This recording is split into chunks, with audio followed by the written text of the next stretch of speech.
Welcome back, guys. Our first match, of course, is going to be Clever Gaming Blight against Nonstop Gaming. It's going to be a best of 3. So this isn't the best of 1s we saw in those qualifier matches. It is a best of 3.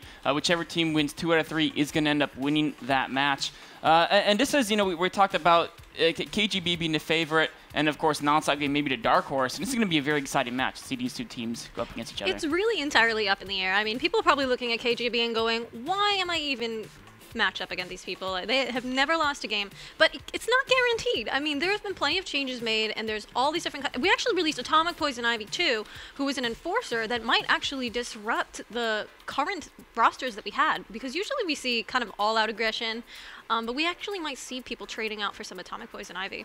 I don't know. What do you think? You think that they're gonna kind of pull out the newbie, even though people haven't really had a chance to try her? It's really interesting. I was trying her a bit, and she seems like she has a lot of power in stopping someone from moving around, right? But also, she doesn't quite have the same damage output that you look at from Shazam and from Batman. So we're thinking about who you're going to play for your junglers. They made us go with the tried and true. It looks like, in fact, both teams going with Shazam. Actually, excuse me, Nonstop Gaming is actually not playing the Batman. They're actually playing Wonder Woman along with Shazam in the jungle, which is very interesting, whereas KGB is doing the standard Shazam, Batman in the jungle, and they actually are running Poison Ivy. So they're probably going to run, 9 top of the Cyborg, and then maybe Telekinetic and Platypus on the bottom lane. We'll have to see exactly how they end up playing it, but I think one of the most interesting things is seeing Brojo with Gasbat. So they're playing 3 marksmen with Team Nonstop Gaming. I'm actually, and that's something that they've been doing. Nonstop Gaming decides to go the triple marksman way, but Mecha Wonder Woman, she is a marksman in the sense that she deals damage from afar, but she deals damage in the sense that a blaster does. Her damage is particularly bursty, and she's so viable. She has that escape, she has that afterburn that lets her get away, and that's something that if you don't have a gap closer when you're a squishy, you usually fall behind in the ideal pick choices. You know what I find interesting is actually not too many players are getting the Medusa's maxed open with. There's a lot of nil weapons. So you can see a lot of people want to get the sustain through attacking, as opposed to if you open with the Medusa mask, you just have that generic life regen. So it means that a lot of aggression from both sides you can definitely expect to see coming out of this game. It looks like Platypus as Poison Ivy kind of went out of his way to be like, you know what? You were talking about all of this aggression. I'm deciding to go a support player just so I can show you that we can win not by aggression alone. And actually, ever since Poison Ivy was changed around so that her passive heals intensively, it's like infinite sustain in lane.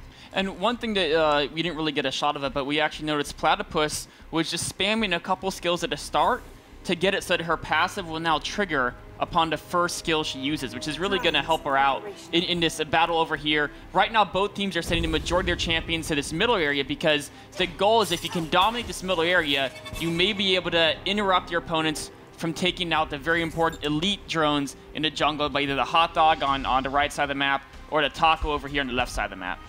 And of course, KGB positioning themselves rather aggressively, but I feel like on the pro side, sometimes they veer back a little bit from initiating because you don't want them to snowball. You don't really want to risk giving those kills. So it looks like Platypus and Telekinetic are actually taking to the top lane and are playing a bit on the safer side. And actually, we've got 2 in the top lane.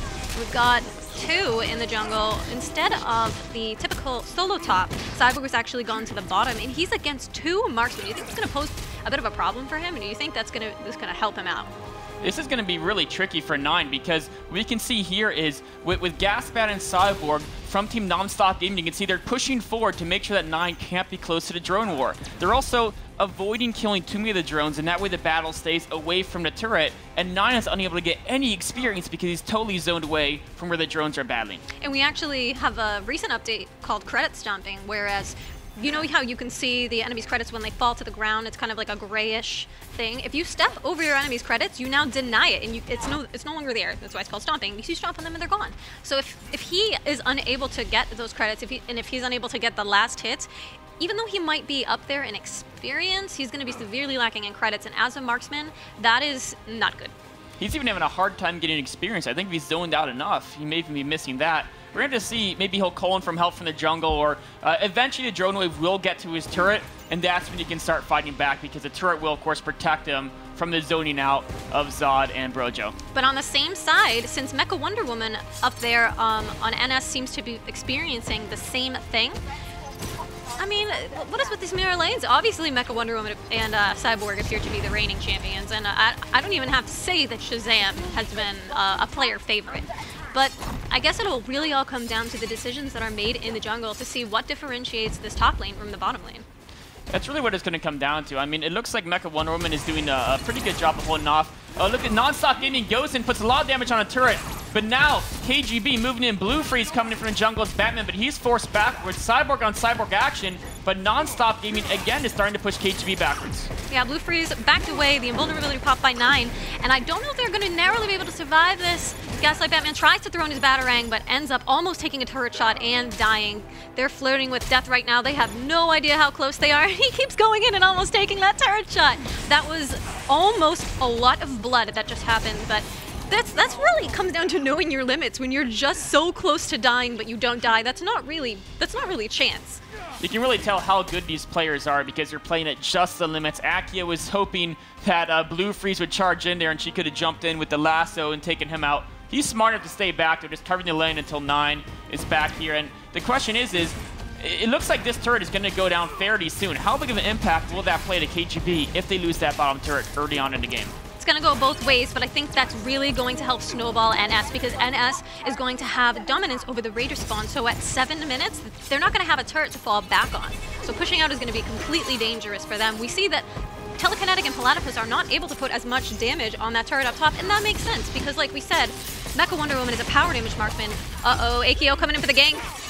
Oh, Poison Ivy just barely able to get back there. And you can see on Nonstop Gaming's side, they're so willing. You can see Wonder Woman is there at the bottom trying to support Cyborg and Gasbat, and also to switches to the top. They're very willing to just go top to bottom, really move around the map quite a bit in this match. Credits mean a lot, and credits go a long way because when you get an assist, you actually split the amount of credits that goes between it. So it's really vital to secure that kill if you've already committed to it. And ganks, especially since we typically see 2 junglers, are really what devastates the flow of the game. And we've seen a gank on bot already and a gank on top. So, I mean, I'm kind of scared. I'm scared for how it's going to go.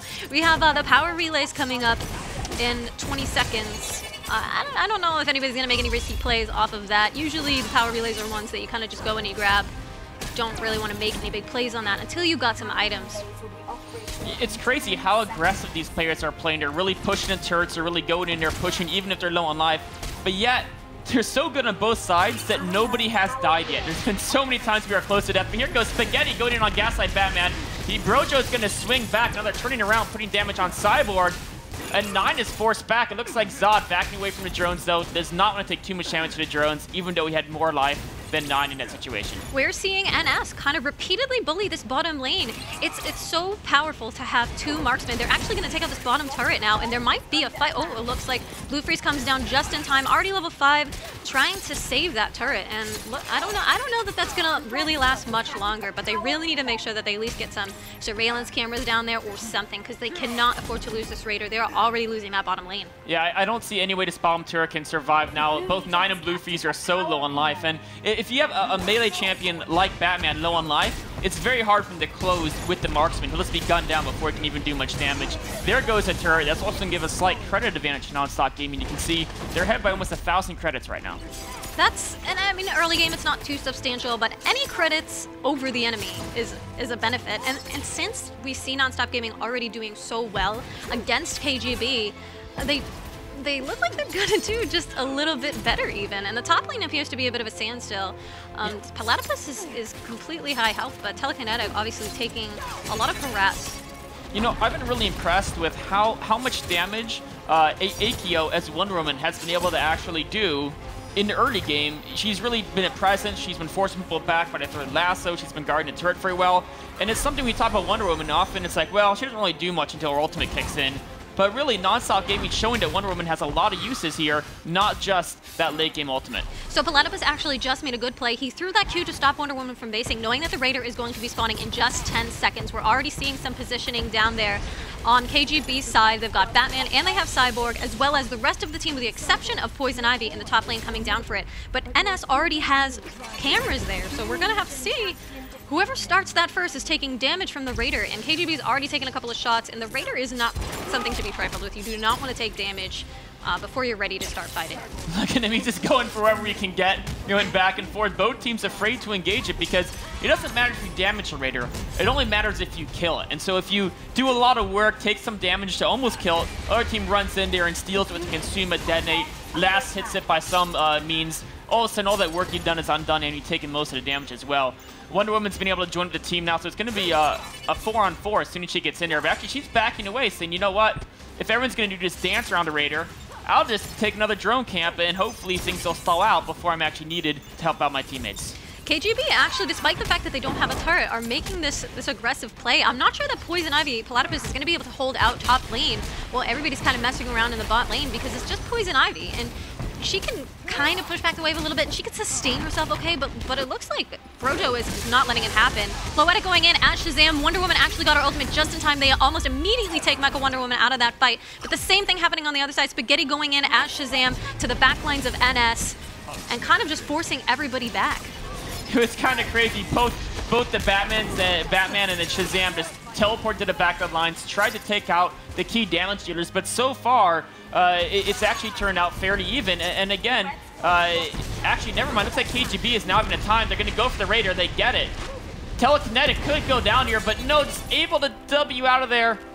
A very, very close call there, but it does look like KGB getting a little bit on top with that Raider kill. That was really excellent. They forced them back enough and they knew, okay, they're a little bit scared. We can go in there right now. We can take this Raider, and they established dominance just like that. The power relay is going to be coming back up soon, as well as the Doomsday device. Probably not going to see plays made for those so early on, and now that they've kind of evened out the credits, in fact, they're really leading in credits due to that Raider. That's actually been changed so that Platypus did not get any experience. It's not global anymore, so you have to be by the Raider to get the benefits from it.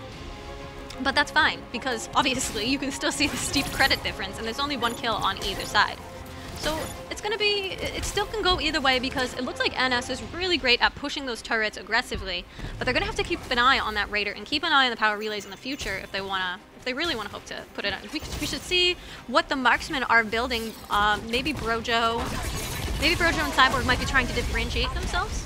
Oh, it looks like Telekinetic ultimate in the wrong direction. And Brojo might be the finisher off. Shazam is barely able to get out of there. Can a lasso hit? No. Instead, they're going to switch over to Platypus and pull out damage on her. And she should be able to get away. It does look like they're building fairly similar as far as the marksman for Nonstop Gaming. They're both getting the Soul Taker Katana. Brojo, with some extra credits, has got Cheetah's Claw as well. So a lot of lifesteal. Really, really going heavy on the lifesteal so far. Looks like they're coming up to defend this top turret. They don't want the top turret to go down as well. Aggressive play on Spaghetti, forcing Afterburn by License Plate. The License Plate's going to stay alive, though, now as he pops a potion to stay alive. Actio's going to go back. Meanwhile, a big move here by Zod. He's trying to take the relay on KGB's side, realizing he's kind of in enemy territory. Now Blue Freeze is after him, but MXL 1-2-3's here on the case. Zod is just going to be able to barely get away. Oh, no, he does go down. Tries to position himself. That was a pretty good ult on her part, but unfortunately just not in the right direction. They traded 1-for-1, though. Yeah, it's not too bad. 1-for-1. You're never too sad about that. Now they're kind of regrouping here, deciding where to go. Floetic's going to stay in the jungle. It looks like Brojo and MXL are going back. Maybe they'll start to push the bottom lane once they heal up. And meanwhile, KGB as well, as they're kind of all backing away. With all these top turrets down here, you can see both teams lost their top turrets. If you're out pushing top on your own, you're so vulnerable to, you know, Batman, Shazam, or anyone coming in there and really ganking you. So you have to be really careful. You have to make sure you have all your cameras everywhere they need to be, cameras in this bottom area, which it looks like, okay, KGB has a camera there. And of course, there's a camera from Nonstop in the bushes. But overall, there's not a whole lot of map vision in the middle area. So right now, the biggest thing, the most important thing is to make sure that if you're really out as far as, per se, Telekinetic and Platypus are, that you're absolutely certain you can take anybody that's coming at you. And they're all so similarly fed, and I know they're all very confident in their own abilities, that the fights are either going to come really close, or people are just probably going to run away. It looks like Nonstop Gaming doesn't want to push the issue. Meanwhile, at the bottom, Zod's trying to take on both Spaghetti, and in fact, there's Blue Freeze hiding in the shadows here, but I don't know if Zod knows about him or not. I think he does, because he is playing very conservative, and meanwhile, MXL is going to join him. And with both of them combined, they should be okay here. Actually, but wait a minute, Nine's coming down as well. This could be very dangerous. But all of NS is coming from behind 9 too, and that's the entire NS team positioning behind them. This might be death for all 3 of these KGB members right here. Oh, Spaghetti tries to use his ultimate to get in there, forces 2 of the marksmen back. Meanwhile, 9 is under a lot of fire. 9's probably going to go down, and it looks like most of KGB was able to escape, though. 9 is definitely going down, but both Blue Freeze and Spaghetti were able to do some damage and get out safely. Wow, and considering the power of that gank, the fact that 9 was the only one that died is actually pretty impressive. They were a little bit overextended there. They didn't need to be there, but they kept them away from that top turret, so it looks like Telekinetic and Platypus are actually going to be able to put severe damage on the turret, if not take it, before License Plate gets there. So in this situation, which team do you think it favors? The team that gets the kill, or the team that puts a lot of damage on a turret and maybe even kills it? Well, I mean, getting a kill is obviously great, but turrets are permanent objectives. You take them down, you get credits for your entire team, whereas a kill it's only split between whomever did any assist or damage. So I would argue that getting a turret might be more important in the long run, whereas, you know, getting a kill is just kind of demoralizing. It's definitely the moral factor that can come into play. Now, you know, both the teams are kind of posturing by the Raider. It should spawn very, very shortly in the next 10-20 seconds. And both teams are aware of that. It looks like Wonder Woman's going to start heading down, and in fact, the entire roster from Team Nonstop Gaming is heading down. But Spaghetti is already engaging. Right now, it's a 4-on-4, but it does look like Nonstop, they're all at full life. Spaghetti is at half life, and that can be a big impact. Having your Shazam damaged, as he's one of the most important characters in these team fights. Both Shazams do not have their ultimates, so it's going to be difficult for Spaghetti to really get into the nitty-gritty of that fight. Oh, Telekinetic pulls off a massive ultimate, putting a ton of damage, but Akio disrupts it, and ultimate goes down from MXL. They're trying to chase down Blue Freeze, but all of KGB is able to disengage without dying. That was a really well-done disengagement. They did get away, but it looks like NS pulled the same exact thing that KGB did prior. They just forced them away, and now they'll be able to get that Raider. Uh-oh, but can Platypus take the relay? Having a 2-0 relay advantage would be absolutely huge for KGB. The Gas Bat ultimate slows down the Conquest. Can Wonder Woman get there in time to stop it? I think she's going to get it. Oh, it's so close. The lasso hit.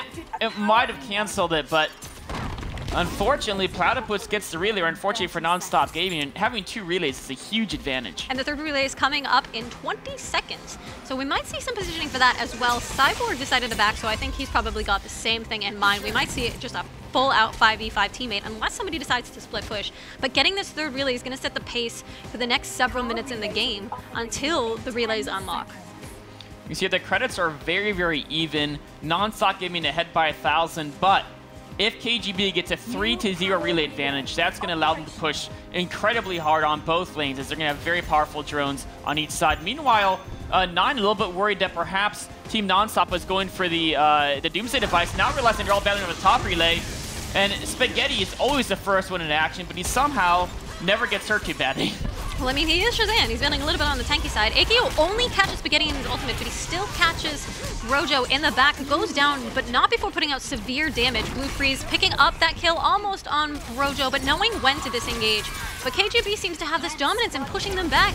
Able to get that kill on the Wonder Woman, so I don't think that they really want to fight this. I think that NS is kind of forced to back out at this point. Everybody's backing into the stealth pad, going back. They've relinquished that 3rd relay, as well as another kill, it might look like. Ooh, but Cyborg turning it around. He's going, nope, I might die, but I'm taking you with me. And he might even pick up a kill on Telekinetic. That was good. That was a good W, and a safe shield from Poison Ivy that he didn't even end up needing. Now this is going to be really tough for NS to fight against all of these elite drones that are going to be spawning in the top and bottom lane. It's going to overpower their lanes. Crazy. It's going to be very, very difficult. Of course, in addition to having the powerful drones on the bottom and on the top, they also actually get a little bit less credits per drone kill when you don't even have a single relay. So a very difficult situation for Nonstop Gaming. It looks like in the middle here, battle over the elite camp, but Nine's have to back away as he does not want to do a 1-on-2. Cyborg, a very vulnerable champion if he's caught out alone. But when you think about what he was doing, he was trying to go in and deny the jungle as well. So he's the KGB team. They're not just good at getting the obvious relays, like the power, or rather objectives like the power relays or the raider. He can also get in there and deny the jungle, and though that may not seem substantial, to have that mentality, that just overall awareness, can change the game. Looks like MXL is able to back away just barely in time. Blue Freeze and Spaghetti had a Mecha Wonder Woman into her side stair, and now he's like, let's go ahead and put this this camera, make sure that they don't come in behind me again. And with 3 of them here, they may be able to push this turret. Meanwhile, Nonstop Gaming, it looks like they're going to go for the Doomsday device, a big move here. Can MXL hold this turret against the overwhelming numbers of KGB? And also, can KGB stop the Doomsday device acquiring of Nonstop Gaming? I think that KGB is in a pretty decent position to be able to take it out. It looks like Mecha Wonder Woman is actually going in a little bit aggressively at the bottom lane there. Tried to force them away from it, actually ended up picking up the kill on Blue Freeze, but could not save the turret. It looks like madness over in the middle as they're fighting over the Doomsday device. An ultimate from Akio. Floetic comes in there as well. 9 cutting backwards very well, though. Akio able to barely get away. Oh, but the ultimate from Telekinetic comes in there just in time to finish off Akio and put massive damage on the rest of the team. Nonstop Gaming is forced back again. And now, is this give KGB the space they need to take a Doomsday device if they wanted to? I would say that's probably exactly right, especially considering we've got Cyborg and Poison Ivy with some cameras. They might just get in there and pop in. Do they have any X-ray vision over there as well? Well, looks like nobody decided to take X-ray vision. Oh, actually, yep, Poison Ivy. Prime, Platypus does have the X-ray vision. It's not going to come up for a little while, but they might hold off on getting the Doomsday device and just reacquiring two of those power relays, because since all of them are going to be unlocking at the same time, it's very unlikely that they can split their forces so well that they can take all 3 of them. So most likely, I would guess that they're going to go for 2 relays, and then the 3rd relay is either going to be captured by NS or they're going to grab it with the Doomsday device. Well, right before the relays come up is going to be another battle over the Raider. Again, the first spawn is at 7 minutes, and every 6 minutes after it dies, it does respawn. It comes right back here. Nonstop Gaming has 4 here. 4 from KGB as well. Platypus coming in from base, but the Raider already went down so fast, I couldn't even tell it got the kill. Probably Nonstop Gaming, and they're going to back away safely. I mean, I wonder if that was even... I guess it seemed like a pretty good decision for them to actually contest that Raider. Since everybody went down at once, there were actually nobody there to get the relays. But KGB looks like they've already got a head start on going for those relays, even though the Doomsday device is being pinged by NS. So I think they're assuming that that is where they're headed. It's entirely possible. They might even grab it before, or they might intend to grab it before they go to a relay, just for that added insurance. But I don't know if they even really need it, because it seems like KGB has been having the slight edge in the team fights thus far. Well, one thing that's nice about a Doomsday device is even if the opposing team gets 2 relays, you only get 1, you can use that Doomsday device, of course, to crack open a relay and retake it even before the respawn. But it looks like everyone's heading to the top here, except for Blue Freeze. So this could be an opportunity for Nonstop Gaming to get a good engagement. It could be a 5-on-4 here. Platypus caught off guard, taking a lot of damage. Meanwhile, Akio contesting the relay. An ultimate from MXL puts on a ton of damage. Telekinetic goes down. Spaghetti tries to ultimate in. He's taking massive damage. And Nonstop Gaming, I think they're going to come out on top here, but no, Blue Freeze comes in from the back, and all of a sudden, KGB somehow comes out on top, even in a 4-on-5. So that was a great ultimate by Telekinetic. I don't know if you saw, but the cone did so much damage to her pursuers. It's almost like Platypus getting caught like that was either part of the plan or they reacted to it perfectly, because he was not able to contest it. And Akio was like, nope, nope, cannot fight you. I'm getting out of here. So they didn't even need the Doomsday device to get that relay. And Blue Freeze actually decided to leave their own power relay, the one closer to their base, to actually go up to the top lane. So that was a good decision that he made, but they essentially won a 4v5 up there. Yeah, it was pretty insane there. And the Platypus, like you said, almost was the bait to set up that Mecha Wonder Woman ultimate. Rojo is trying to come in here, but Blue Freeze is zoning him out while 9 tries to take the relay. Can they stop it? Rojo is trying to put damage on 9. Floetic's going to come in there. But meanwhile, Blue Freeze is just such a dominant force here. 9 is trying to take on Zod here. And now he has support with Poison Ivy and Telekinetic. Zod goes down, and everything is starting to collapse. for Team Nonstop Gaming. Not only are they going to get their relay, well, they're only going to have 2 relays, but it doesn't matter because they're probably going to be able to push the crap out of that turret in the top lane as long as they don't take too much damage. Poor license plate going down as well. He tried to make a good move there by forcing them back, but it ended up not panning out for him very well. They have so much CC over there between Poison Ivy's Q and Shazam's Q and whoever else that Q is that I can't see on the screen. You know what I mean. There's a lot of Qs over there doing a lot of stuns. And you know what's scary is they have so much damage output as well with Telekinetic, with 9, even Spaghetti, Blue Freeze. That even if you're stunned for like a second, you're dead. You're just instantly dead from this team. So much damage output, and now they have a 7K credit advantage. They have all 3 power relays. Now it's not an insane credit advantage. If you look back on KGB in their qualified matches, they would often be 20,000 credits ahead. In fact, the game would be over by this point. They would have been 20,000 credits. Very true. Yeah, a while ago. They would have only had 2 deaths and like 20-something kills. So this is actually a very closely contested game. I think it's already over the average game length when you have 2 very, very high-level teams going up against each other. They only have the difference of 3 kills, and like you said, the credit disparity is not really going to be the determining factor. Really, what's worth noting about the credit difference is that it means that KGB is playing slightly better together in order to gain more credits than the enemy team. And that's the question is, will that trend continue? So far, I think Telekinetic has gotten off so many really just amazing ultimates with Mecha Wonder Woman, which is one of the strengths of Mecha Wonder Woman.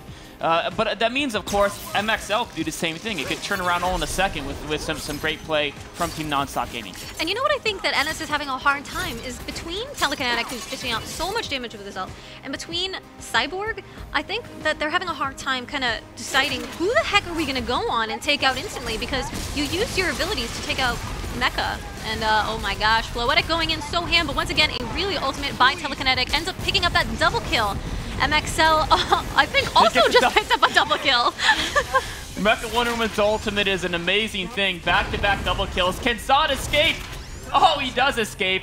And Telekinetic was very bold there, but Zod wanted to make sure he stayed alive. Zod escapes, but to what end? He's the sole survivor of this battle. Well, at least it means that they can't push the power core turrets. If he went down there, maybe one of the power core turrets could have been taken out as well. But with him at full life, of course, Telekinetic and Blue Freeze do have to back away. They do not want to engage, a fully revived and max life Cyborg.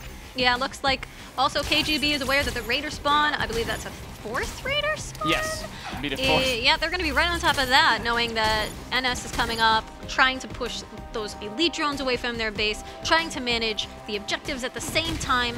There's such a snowball effect that we tend to observe on Coast City as a result of you take all the relays. Well, now I've got more credits and experience, and you've got elite drones pushing the lane. And with the Raider down here, it's the same exact thing, with the exception that there's no direct influence in the lanes.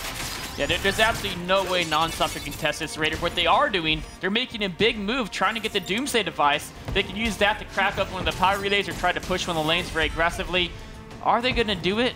They saw the camera, so they decided to back out because they know that they can really only do things in secret at this point. They're making themselves vulnerable, and even though Wonder Woman is incredibly powerful, she almost just she has to stand there when she uses her ult, so Mecha Wonder Woman's a bit of a counter to that sort of thing, And Wonder Woman's ultimate combined with Mecha Wonder Woman's ultimate could just end a team fight alone, but KGB has never let, the majority of their roster get locked in by Akio's ultimate, and so they haven't left themselves open to that massive combo that Wonder Woman is often known for. They seem to go for that kill or be killed mentality.